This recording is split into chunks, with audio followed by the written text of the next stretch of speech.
Des bandes à London TV. Notre le problème nani, to banga musique ya nani, to nani ya obangi safiri. Ko ba yimo ba fidakala. D'habitude ce qu'il faut tout na ebo tout na siko ba nias o ya lo ba yo ya mboka musique ya mboka ni. Voilà. Musique ya extraterrestre, to ya bikondonosaure, to musique ya mboka ni.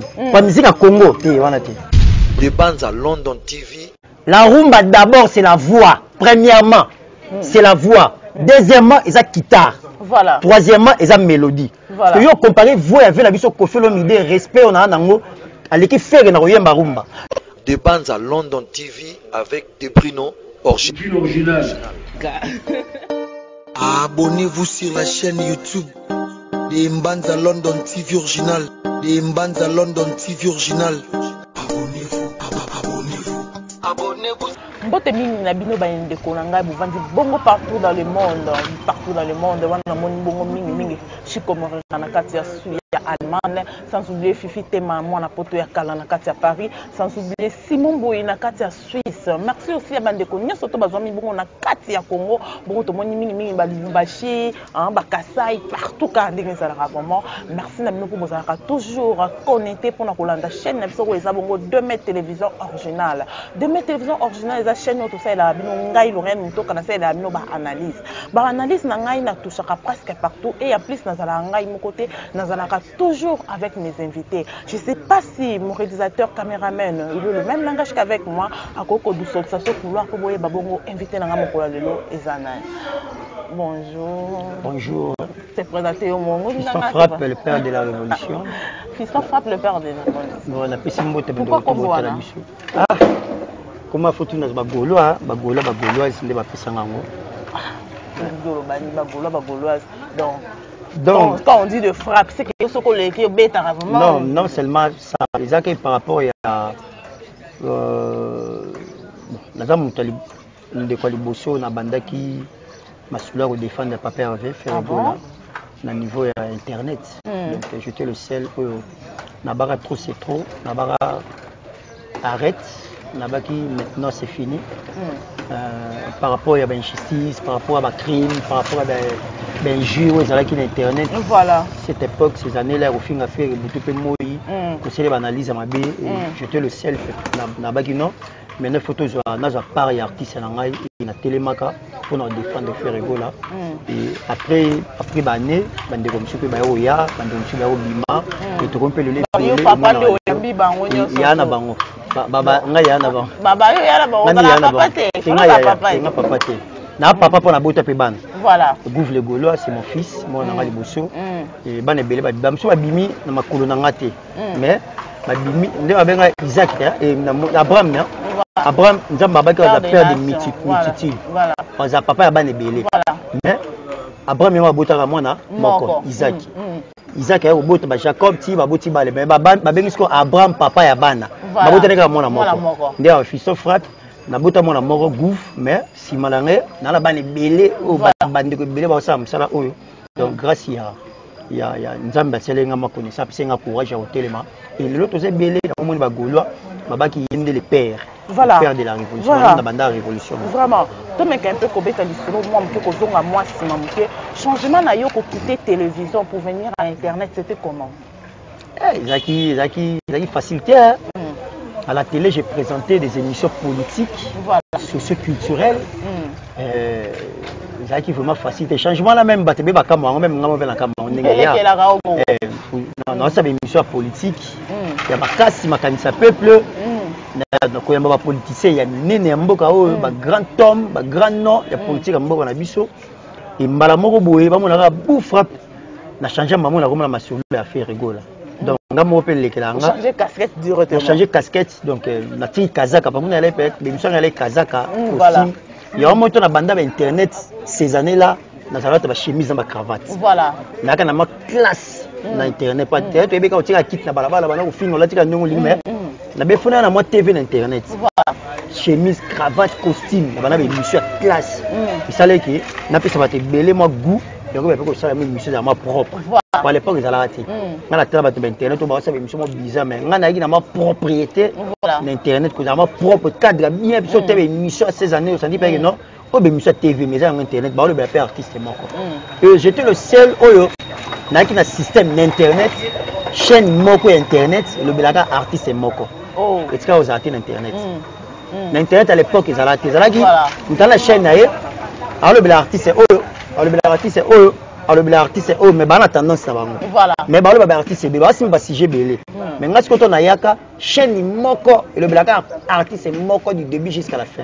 Merci beaucoup. Le lopé et joie où comment ça va te mêler par landa et changement les allants facilité mais donc on a l'ingénieur fait artiste l'anga préféré grand frère d'anga non pour votre information déjà la salle a 2 ans faire tout le monde en a raté ni appel et surtout à boya masolo wana na matoi na ye abandia tikala ko linga mambote wa alinga ko tuté matoi yo fisto moko boya linga te pourquoi ba jeunesse belé au ferré ba vana na ferré ba liana e ba ngona ba finga ba décevoir voilà et belé mo ba finga faire ba mtu faire bon ba disque mais ba comment au finga faire butu pe moyi ya moto ese garçon mo bimi bo fisto frappe na bisu ça ba bilo mo abina liboyi parce que yona nga au finga nga voilà ils ont facilité fallait ils ont ba 2 ans et après malembe amo lande petit ango tiamo pa que aux ma sagesse mutu si en fait et on peut s'appeler confiance on peut acheter chance on va nae kulia nae kutambula nae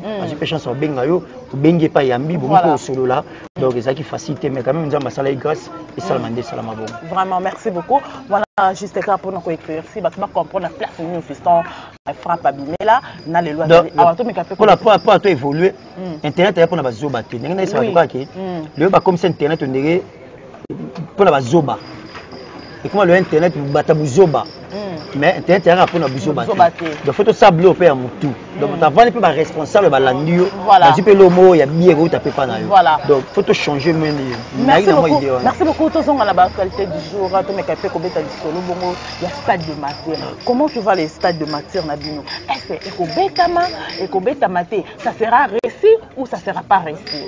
Merci pour la question là premièrement dans le bas pourquoi tu vas poser question ne ko beta mato et beta maté pendant que ba conseil monsieur beta maki ba tuna gite ke beta mato et beta ba tuna été mais pourquoi quand il fait faut ba tuna ke beta mato et beta mato ko kangami matière kangami déjà stade de marti déjà et kangama ba conseil monsieur beta na stade de marti ça déjà au kangama voilà yebisa ba conseil ni beta na stade de marti après conseil ya wenge to après conseil ya ndeko na biso artiste mboka to après conseil ya wata lobi nango vita beti to imana beti ba conseil no c'est beta mi stade déjà kana ba travaux voilà donc ça de Marty kangama nango depuis pas passer les messes na Marty ça des écarts au kangama voilà mais comme ils ont fait bato balingi ko ba démoraliser bato ben intoxiquer bato ba qui concerté mais pendant que ce sont des gens oyo balobe na bémission que faire ko beta Marty té faire azana ba fan ba ya stade té banani ba rotale na Marty mais quoi bato bazati mais pourquoi vous attend pas la déstabilisation obosala na nzembo nini faire ko na nzembo ni faire oyemba merci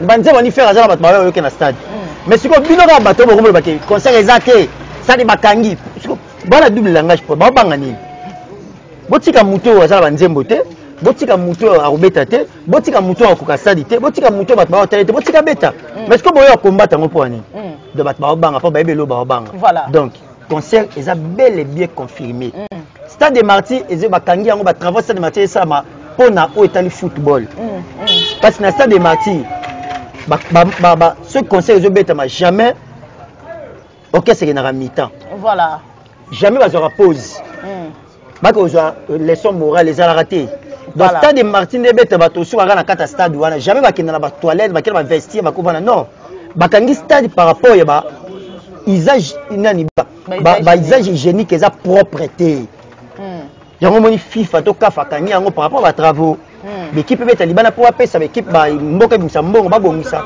pona ba match zonga normalement mais ça n'a rien à voir na au stade c'est ba cancel par rapport à quoi est-ce que faire que mi-temps orchestre to beti to komi 15h45 to 16h juste repos sikote ba pema siko ba tsani orchestre mo ba zonga na stade ba vandi ça faire avec ça bon qu'il faut yemba boy koto bo yembi mabe ça n'a raté donc ça dit to côté to beti to babimba kei donc bakangi yango pona otali ba match pona otali ba ni culturel ba ni continuer yango ba mpeza normal bato ba longola bato eloko wana mutu parlons un peu de dynastie des imvolés Mais le monde est bon, comment première volume tu peux bien te consommer en vraiment et les lots vous proposer pour la deuxième volume en gros bima.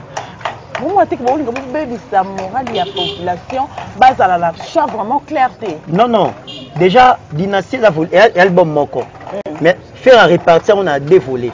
Ah bon. Première partie en bimaki o ayembaki moko puis deuxième partie à sali collaboration na ancien collègue naé ba leki naé na ba orchestre naé. Et puis dynastie déjà à principe fallait que bima depuis dans décembre et dans octobre novembre décembre 2022. Voilà. Mais le quoi faire biso tu li kamazaki na onde ba kamaki et on sait que retardé qui m'a ramébélé. Donc ça n'a rien à voir na mamna kati. Donc bande ko ba ki volume 1 ils a déjà to consommer qui yango déjà bato basomba yango et puis dynastie volume 1 beti peso beta et puis to comme ce qu'on a deuxième volume oza volume 2. Donc bato ba eza ko na confusion te eza peine ndenge moroté. Tant vous avez beti vraiment beti li wat. Bande ko ba carte rose ko te. Non tout il y a habitué carte rose. Nzembe pesi devant la orchestre nyonso. Oh, devant. Oui. Orchestre nyonso. Orchestre belé mais faut me rumba bon faut être chanté. Maman Denise président de la République bino na mwasi na mariage ya mwana ye. Voilà. Facha senga assez président de la République senga nzembo bis. Ah yo ça qui ele ka ba TV. Oh, moi ngam to moi est-ce que mi fait aux alarans. Non, moi na président la biso liboso facha to balsa moi liboso non. Voilà. Nzembo ba bina ke za nzembo ya carte rose. Ezako lisolo ko beta so koto mona ngo. Nzembo président de la République a bina na maman Denise aki carte rose. Voilà. Maman Denise motema ya fachi béton. Rumba bina ke leke ba batino so mona ki on. Ezako ko lisolo ba fondé te. Ba ngeso ba mona ki ndenge leke ba information leke ba chaîne nyonso. Vous comprenez? Ba nzembo ko ba yumu ba vida kala. Voilà. Ba nzembo ko royaume kunga. Voilà que tu coules le bateau. Nzembo partout dans au bateau série quoi chanson phare. Bandi vous avez pas mal de chansons béton na kati ya dynastie volume 1. Donc c'est un peu ça et puis deuxième volume les oyo faire collaborer pe na batu ozo bima na mois de mars. Et même na mois de mars mais tout monde qui bon na mois de décembre l'album est baké belé. Bato belé ba bimisaki. Pour ça na ko banga te que beaucoup ma place moi comme na terrain coincé le terrain glissant donc bozo ko bimisa tout te. Pas to banga lo nani, pe to banga musique ya nani.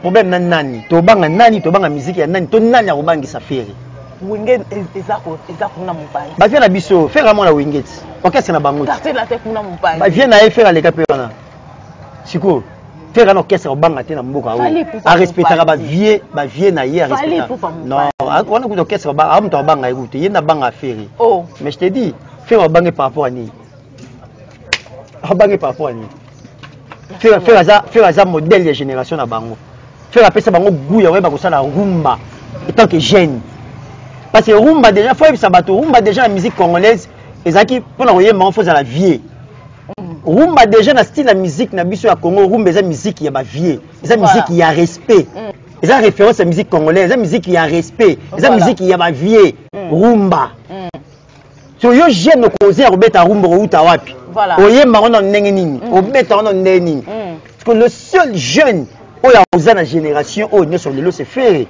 ces années là déjà pesa to vita imana ayembi rumba na kati ya mikolo devant ba papa wemba premier trophée faire à la carrière na ye ma meilleur chanteur ces années là et puis révélation de l'année et puis meilleure chanson vita imana à l'époque devant qui devant papa wemba devant Madilu ba kolo rumba vient tout mta kufi azate ba kinkese vient za Madi c'est la 2007 2008 et 2008 Madilu en vie papa en vie Pepe Kala en vie Pepe Kala kufaki na 2000 combien non mais vita imane bimi na 98 vita imane bimi quelques je crois quelques mois ben année papa Mbakuna Pepe Kala kufi 98 vita imane bimi parce que wenge musique à maison mais ça mis dans 97 97 va sali premier album intervention rapide voilà après la 98 va sali solo la bien voilà et va sali deuxième album solo la bien de faire à nzembo ya vita imana donc la génération va jeune nyos va beta lelo faire appeler bango courage ya ko affronter pe musique rumba oza ki musique ya ba vieux musique va responsable pour mettre la musique rumba à cette époque il faut ça la vieux pas musique à respect musique à kilo Robert rumba côté madiloza yo Robert rumba peut-être côté grand Kalaza Robert rumba côté Pépé Kalaza côté papa Robert rumba peut ça accepter au ballon ndeni parce que faire à Ozaki il y a un moment papa si bien sûr non il y a un moment papa m'a dit ça qui est les petits poissons deviendra grand parce que papa matin à terre petit l'eau aux à la grand parce que à Ozaki il y a un moment il y a génération sur le lot ba bina filé Fabrigaz ba wata ba artiste mboka bango tout le ba osé pe mais wata était avec lui il y a honte non tout wata zate au fait il mana wata zate wata koti maison mère na kibouissa pipa mais bayemba de moment payé bayemba kasi déjà faire ça bima faire déjà ça sali déjà ngana ba toma solo o ya courage comme ça tout goût voilà ces années là déjà c'était ma fille donc pour les gens artistes en bangata ça génération modèle oh le ba jeune lelo so ba beta rumbe so beta so ba beti rumbe beti bini c'est normal bon parce que merci parce que faire aux qui en salon donc ça référence à modèle donc c'est tout à fait normal. C'est tout à fait normal. On fait un peu comme ça pour le côté bananiste. Tout mais quand bita bongo du solo ya golo c'est qui encore qui les malades le nom m'a échappé. Rappelle-moi non s'il te plaît. Le nom il y a frère il y a bino qui malade Guy Gola. Les gens qui se vont faire Gola. Babi faire Gola, on a sacrifié pour la nature. Le lo faut ebelo moko na Congo. Les conception les na Congo. Na Congo, le Congolais les loso kaza na ndeko na PDG, so na famille bona PDG. Na famille bona mutu mo nzamba élevé na famille. Yeba ke soki na bozo belisa. Voilà. So mutu mo akufi, bo mata bo kita yende ale. Voilà. Ouais za conception biso ba Congolais. Donc biso na Congo ndeto za awa mutu aza na mbongo. Na famille na ba kokufela te. C'est comme si nzamba longola liwa to maladi na bato ba na mbongo na famille na edo na famille ya mutambo mutakobela te mutakokufa te ba bo sa liwa za naturel liwa za nzambe mutasala yango donc c'est comme si na famille affaire to faire ndazana akobelisa leki te to akobelisa mwana te to akobelisa famille te so mutabeli automatique fo yenda ngali yaye to na président de la république so Fachi akufeli to mutazobela automatique Fachi mutabomie pour la pouvoir. Et ça concept pour battre photo longo na mitoba. Et que est-ce que faire mo to bela a bela makassia. Parce que to yemo bela ki na ngali egi. Bas qui c'est sangani. Ah moni siko. Ya on da bisiko on da bisiko. Ce qui c'est famille donc Nzambe a longola liwa na famille la pas bato babonga. Mobutu grand prêtre de l'île, grand prêtre de ma prêtre non Mobutu abela, Mobutu akota mabele. Parce que pourtant Mobutu abela ni prostate, Mobutu akena hôpital, Mobutu akota hôpital, Mobutu akufi. Parce que nana nga bomé Mobutu na aliaki Mobutu ba kizaki nani, ma bobila dawa. To set yale mtaboma Mobutu. Ta ma bobila dawa mtaboma Mobutu. To fait la so kengo adono. Oh. Mais musée le père, ba beteke masasa akufa na bomaki Joseph. Fachi. La mort était rendez-vous de tous les vivants. Nzamba sale yango bongo. Mutu nyosa okufa parce que yemo mona nzamba kufa. C'est pas dit que soki muta kufi, lokola bozala muta musicien, to muta za PDG yende ka mutale yango. Mais si non, so pasteur akizé faire gola. Siko yepe pasteur na ninga respect. Gaze souku na ta hospitalisé. C'était quoi aujourd'hui? Bah remarquez que ça une négligence. Il y a traitement. C'était quoi aujourd'hui? Mais il y a une négligence à traitement. Mais oh Bélani. Il y a Bella. Ça fait longtemps, c'est pas aujourd'hui. Combien d'années déjà? Et du moins, tant qu'il y a Bella qui va réussir, Bella qui négligence à traitement. C'est tout à fait le Bella. Et c'est normal. Bisous, you know, ça la réussite, c'était. Ça la négligence à traitement pour ça la réussite. Maladie, vous voyez, maladie, moi, ben, méningite. Voilà. Il y a malaria mal soigné. So, mutu soka beli méningite. Donc c'est que comme si bongo mutaza mbongo la famille na bango. Donc méningite na médecine existera té. Méningite eza maladie o euti na eza maladie euti na mutu té. Méningite na Congo eza maladie euti pa ya mutu aza na mbongo ndazo bwaki na famille. Donc méningite euti wana. Donc na médecine méningite existera té. Ouais c'est biloko faut Congo longo là. Voilà. Donc malaria mal soigné comme la méningite. Donc on a se soigner bien tes maladies, on a dit qu'il y a une sur la belly, ils ont mal soigné comme on a compté méningite, et c'est normal. Voilà. C'est moi-même dans la cause.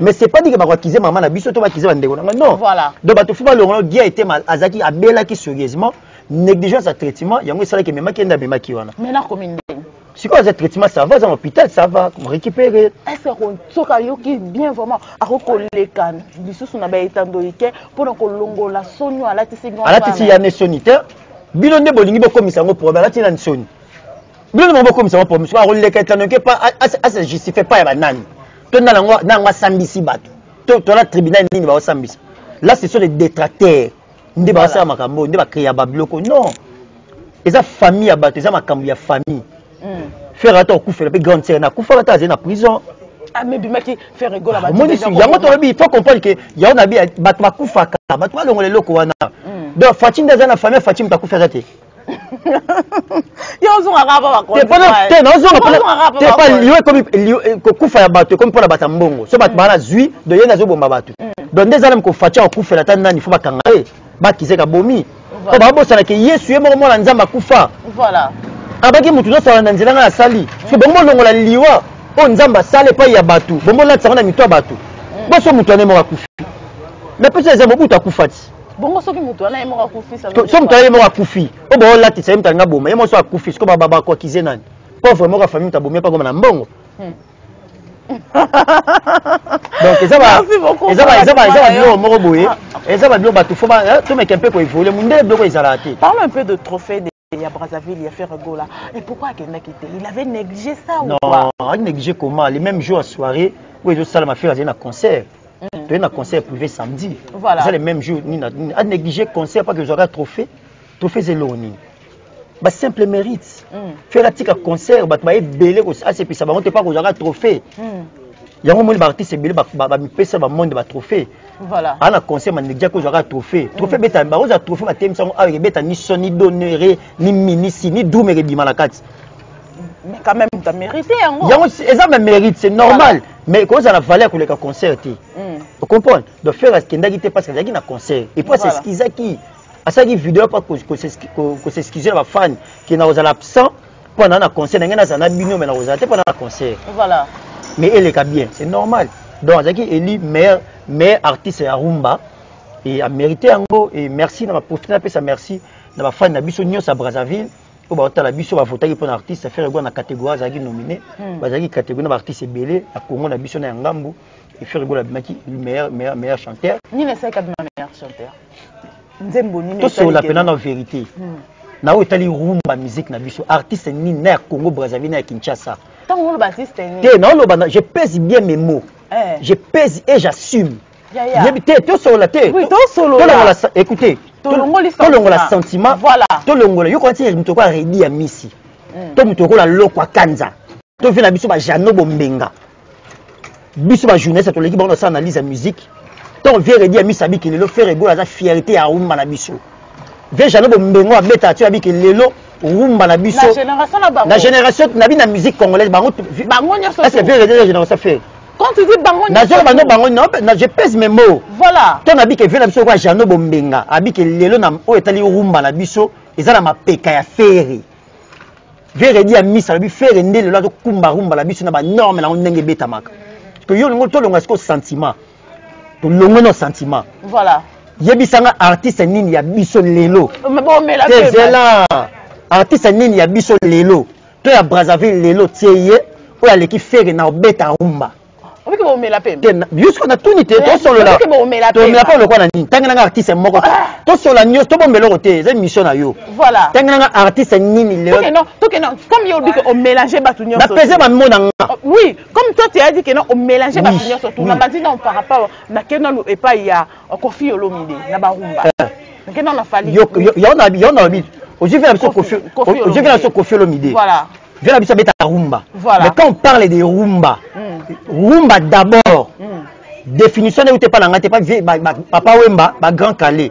La rumba d'abord c'est la voix. Premièrement, c'est la voix. Deuxièmement, ils a guitare. Voilà. Troisièmement, ils a mélodie. Voilà. Que yo comparer voix avec la biso Kofi Olomide, respect on a nango. Aleki faire na oyemba rumba. Toke JB piana papa chéri. Ya on a lobby kasité. Voilà. Papa chéri JB piana yema leki na misabi faire ego là c'est le meilleur chanteur de tous les temps musique congolaise. Ma belle boko pour on dit ma petite na ba. Yo kate to sola moi mboka na biso to lingi ko aider musique té. Le Congo, tu as aidé musique qui est libosoté. Voilà. J'ai même piano le bi faire ego là, c'est le meilleur chanteur. Tu as vu que faire à l'équipe JB non. Mais actuellement, na Italie rumba la musique na biso. Et ça na Congo Brazza. Et ça na biso va chanter ya awa. Mutu moko ta l'équipe faire na beta rumba. Fali poupa. Ba innocent. Aza innocent. Même même yemoko. Yon te to solo là. Même yemo artiste au tangi. So temisi awa. Alors na Italie rumba na yemba rumba na tema na faire té. Frappe. Tu as le succès. Tu as le tourner. Tu as la musique rumba. Voilà. Papa est malheureux artiste au tangi. Petit wana yemba yemba. Musique congolaise a bon tu vas la rumba. Rumba d'abord c'est la voix un peu guitare. Papa est malheureux na yi. Aza vivant. Pour les sous que yo comparer na faire. Tout ce que va sentir. Là monsieur tu as le succès. Tu as le thème la succès non, tu as le honte, tu as sur le plan norme. Voilà. Sur le plan norme. Artiste est mort lelo. Comment dit Nzembo na beta rumba ba norme nango lelo na mboka na biso ba papa ba grand calé ba kinkese ba la fier que faire en défendre nango valablement na ninga ba norme rumba ninga beta ko ça ba jeter bande ko tangi ba artiste mais on bi vie biso redi ami c'est abi que lelo rumba na biso ça représenter valablement pas faire artiste tangi l'équipe avec qui redi ami c'était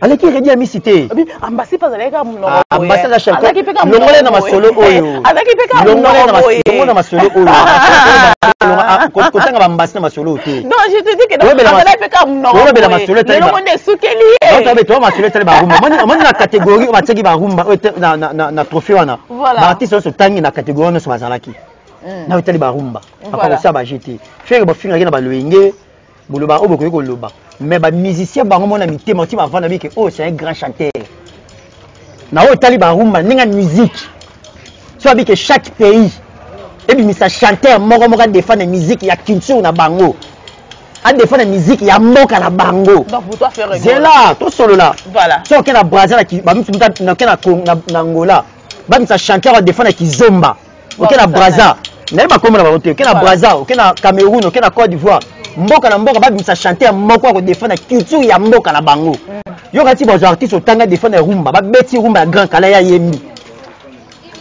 ba beti rumba ba diluté tout solo là ba beti yo kati c'est là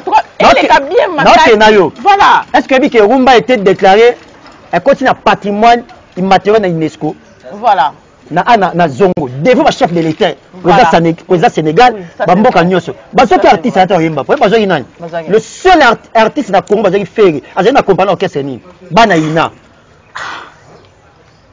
moni ko baete ba peso matière non matière non yebiso makamo oh yepe non matière mais le problème c'est quoi si ko bino bokanisa nini bino bokanisa succès muto so na succès nde yabi ko yemba ko leka bato siko congolais ko akoma na bongo vous comprenez tu peux imaginer bato lelo ba loba ba finga vie redi ya misi batu ba ça va débat que redi ya misi abi musique te redi ya misi a faux chanteur zela te yosko moni siko na peso marambo eza vrai au nom côté dinga batu abi que redi ya misi azel loro te bien redi ya misi abi ndule te héritier lekiye tout na point héritier beti martyr et ça ce que ba jaba débat batu ba na ngolelo to bo mona mutu so na succès asale loro moboye ne l'équipe o asali yango ta l'équipe pour ça va jeter musique eza ba beto do ré mi fa sol ba tielo yo yembo beta nous ça na faire hein oui ko fait bien une ligue des champions de la musique point bango tout basalat ba artiste otangi bango tout même orchestre c'est le seul artiste de la génération faire et c'est le seul à qui cœur ya quartier latin wow tout na soleil wanga tout na Gibson ba va répéter bango nyoso ba répéter faire atil lito mpandi na ba maramo Gibson à loba soleil à loba la TV faire atil lito mpandi aussi mamutu à l'époque il était congé bango tout na quartier latin mo parle bi oh veli ni nango 4 oh petit ni nango de quel on est en côté quel on est côté bango tout bazala ba soleil ba Gibson artiste otangi bango tout faire ani ko pesa bango ko cœur ya voix oka album ba sala wana elani alors ba faire ba insecticide album ni akere sama na nzembo wana faire maman fait nan veut mon pas bengue c'est les Ligue des champions Donc ça dit bon on faire le cas à mission moko ya ba jeter ba sentiment té. Ba artiste ba autant succès c'est bon on n'en disconvient pas. Voilà. Mais là otali musala musique yango bo ça ba jeter. Ye moka bi perdre na otali rumba mona bobalio. Sur le thème produit mon ya nango yema na été. Na ça na atala. Na ya nango yema na bon na ba problème. Bo tika na ça ma na sala na. Bo tanga produit mon yema rumba na mo mobalo na ya na ngate. Va faire que no ba dimension ko yemba té. J'ai compris quelque chose, mais quand même ça la analyse moi-même à la maison. Et là qu'on y ça la faire un bateau, on est surtout vendre à pembe n'est pas comme un chanteur. Tout le monde a beau danser, pas faire rigolo comme un chanteur. Tout le monde a bongo basiste comme un chanteur. Stratégie mais elle n'a pas à faire rigolo pour bateau, on est surtout comme un chanteur. Bible lobby on donne que c'est qu'on a. Voilà. Faire appeler ça bateau, les caboisés la on appelle ça bateau. Na mon pas papa Wemba. Ah oui le longo même quand doumer. Voilà. Ah oui le longomba la doumer na vivre à doumer. Papa m'a ça New Jack.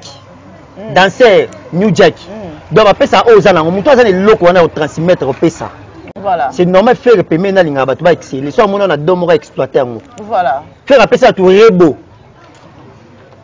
Obo comme ça rebo ça moi na faire. Rebo aga ça ne clip. Figurante na clip. La meilleure chemise. Ouais, aga figurante na clip. Faire à talia bio comme ça mérité beauté pas faire à former tilo ni nani rebo ni nani vous comprenez ni nani ande maman na bango voilà rebo donc faut faire apprécier forme et le rebo ça la fierté musique na biso voilà donc faire bateau sur la première chose là dedans à former au moins il y a illustre lelo danser mais transformer chanter l'équipe va chanter belé na yemba que pour maintenant il illustre lelo faut picaper donc ils ont un terme malamu ya ko ba ko pesa batu pour que musique na biso eza richesse que le peu baninga musipe ba roya donc c'est ça oui faire rigolo à transmettre bongo rebo mais tout le monde a rebo ou azaki qui bongo pas faire rigolo na bongo rebo ou aza pas innocent c'est comme si deux personnes différentes innocent coller sur rebo le plus non il rebo ça coller déjà coller déjà faire avec il lève toi prends ton lit et marche rebo ça coller déjà rebo ça rebo est sur mutu tala reba sala ba succès na mboka o okena zandu na ba bonane elamba rebo li papa rebo ineta rebo donc faut pas ça faire merci et non si bitan a juillet et baza ko exceller félicitations à couple la bango félicitations comme ça ba ça kitoko donc vraiment donc c'est ça c'est comme ça la musique c'est rigolo akabela kaka matière ofelebo matière na kabela ko kabela voix na ko yemba fala sani pesa kaka bo to fala sani alika na sacrifice il a lui pas les sacrifice lui peut-être pas la mobile parce que biso ma maman elle a raté oh ma elle sacrifice par rapport à ni ngaba ko faire la ça yemba album faire un album moko ba chante yemba na ba chroniqueur il y a solo là biso to yemba bon parce que tu as plus formation à changa na yemba ça no yemba na liba chanter be ya ba orchestre belé ça ni ko yemba bondima te ambassadeur bomo donc yeko to ye na bête na seconde bête na seconde ye faut ya illusion ya za bitu na illusion na leki na yemba donc pour comprendre que faire la pesa na comme ya condition te zaka ki kuva na mutu so za na dans ba exploiter yango faire vraiment ko na domo faut exploiter on peut le gang ça peut faire ta musique faire za ki na besoin boyer rebaza faire ta musique c'est tout c'est parti donc sa condition ça nini donc voilà bon malgré zo boya likambo mais il faut to beta kokaka to bon moni bongo ambasi to beta kokaka ambasi alisali surtout vidéo yo alibiki soki boye baka musique bolo baka te musique ezalaka mutoko ke na mo ba nias mo ba zigzag mobo skoni nezanga mo ba zigzag kasi ba zigzag yango na salit yango na musique n'importe quelle musique ezaba e ba tibet to pakistanais to musique e ba yougoslav to ya musique ya mbonga pa musique ya Congo ya biloko wana n'importe ce qu'il faut tout na ebo tout na siko ba nias o ya lo ba yoneza ya mboka musique ya mboka ni voilà musique ya extraterrestre to ya bikondonosaure to musique ya mboka ni pa musique ya Congo te wana te. Merci beaucoup Frappe comme na bon ma fils Frappe comme na suka émission na biso moi bambote non dernièrement par rapport à cette émission et en plus bambote non on a numéro de téléphone non pour na ba fan non sur ba na pour ça merci na invitation na yo merci à dernier mot zaka ki bande ko base à la focus stade des martyrs et puis dans mois de mars aux albums Dynastie volume 2 pas de distraction biyoka yokaté makelele té en tout cas ba la o ba sali boki ba yoka biyoka yokaté ba yoka biso biso to pesa ba information na source ba page ba ko ba n'importe quoi ba yoka ngote ba focaliser na artiste ya bango faire rigolo le 24 juillet rendez-vous ils ont la stade des martyrs Tozalana en tout cas artiste au capitule de la musique patrimoine en mboka za devant patriote pour na beta bo conseil national donc on les a comme mode de la faire na pesi mbote bande ke belé ba otala biso na boseli bo velanga Roger de Mampuya ya Kovo Mambo les boss velanga Peter Bahati Mapendo na kati ya Montréal na Canada na pesi mbote na Wasenga Luzolo depuis Montréal Blanchard et tous américains propre Yannick Ikainga la monnaie invisible Kale yanga ndeko na pesi ba mbote to na pesi ba mbote na Mama Fanta Fofana Olivia 001 Mama Clarisse Massamba depuis New York Mama Titi Kassiendo na kati ya Berminga business women na pesi mbote na Mama Lanita la Gabonaise na pesi mbote Mama Abeden mère doublée Mama Béatrice Mutombo na pesi mbote na venanga Jessica Jeng à London na pesi mbote ya Roger de Mampuya na pesi mbote ya Loboko Mbenga na pesi mbote na Virginie Sitantunga pour tubanga mtu le gourou du temple. Donc merci l'invitation à eux mandeko tout botali biso numéro na eza plus 243 89 95 54 174. Deuxième numéro ezali plus 243 89 13 64 783. So benga na WhatsApp, benga maman tu as des numéros na WhatsApp et n'appel normal pour aux gens Yambalanga. Merci beaucoup, Fiston Frappe. Merci pour répondre à l'invitation Nanga. C'est vraiment gentil. Boende Bongara. Vraiment des salamara. Que ba fier il y a inutilement vraiment et en plus toi bango que non internet stopper YouTube de to benga ngo ndenge komamaka eza TV lokola TV nyoso do. Ndenge biso total ba bouquet Canal Plus awa bangde ko na biso partout dans le monde batala ngo ba bouquet c'est Pelisa batala ngo ba bouquet différents selon pays basal. Totika ko bebisa honneur ya musala na biso. Tolongo la salité auto comme ça trop. En tout cas vraiment merci beaucoup de répondre à l'invitation.